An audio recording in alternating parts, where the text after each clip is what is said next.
a dark jacket and skirt, black leotards, and a multicolored scarf. She put on her earrings, slipped her silver ring with a small diamond onto her finger, and fastened her yellow gold necklace with a 1-inch cross around her neck.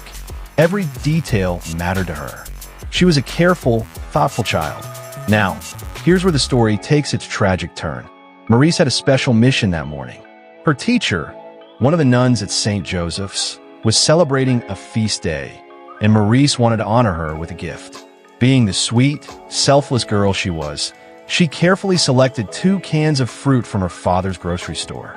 Just imagine that, a 9-year-old girl thinking about making her teacher's day special. But this act of kindness changed everything. Instead of walking to school with her siblings as she normally did, Maurice decided to leave early so she could drop off those canned goods at her classroom before attending daily mass. It was an uncharacteristic decision for a girl who typically enjoyed the company of her brothers and sisters on that 6-block walk to school. At approximately 8:10 a.m., Maurice stepped out of her family's home and began walking alone down those familiar streets. She told Carmen Marie she loved her as she walked down the steps and turned off the light.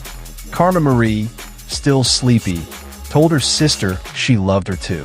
Neither girl could have imagined these would be their final words to each other. The route to St. Joseph's was one Maurice had walked countless times. 6 blocks through the northwest section of Hazleton, past houses where she knew the families, along streets where neighbors would wave and say good morning. The early March air was crisp, and she pulled her windbreaker close as she walked, those 2 cans of fruit secured in her school bag. Somewhere along those 6 familiar blocks between her house and the school, Maurice encountered someone who would end her life.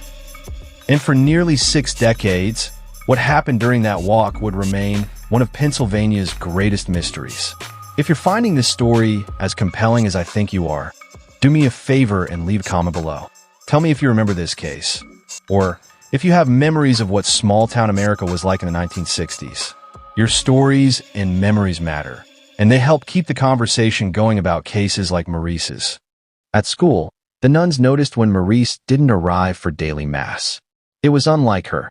This was a girl who took her faith seriously, who had specifically mentioned wanting to give her teacher those canned goods.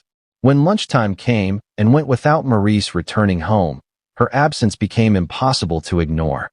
Carmen was at the grocery store serving customers. Mary was at the knitting mill working. The other Chiricella children were at school, unaware that their sister was missing.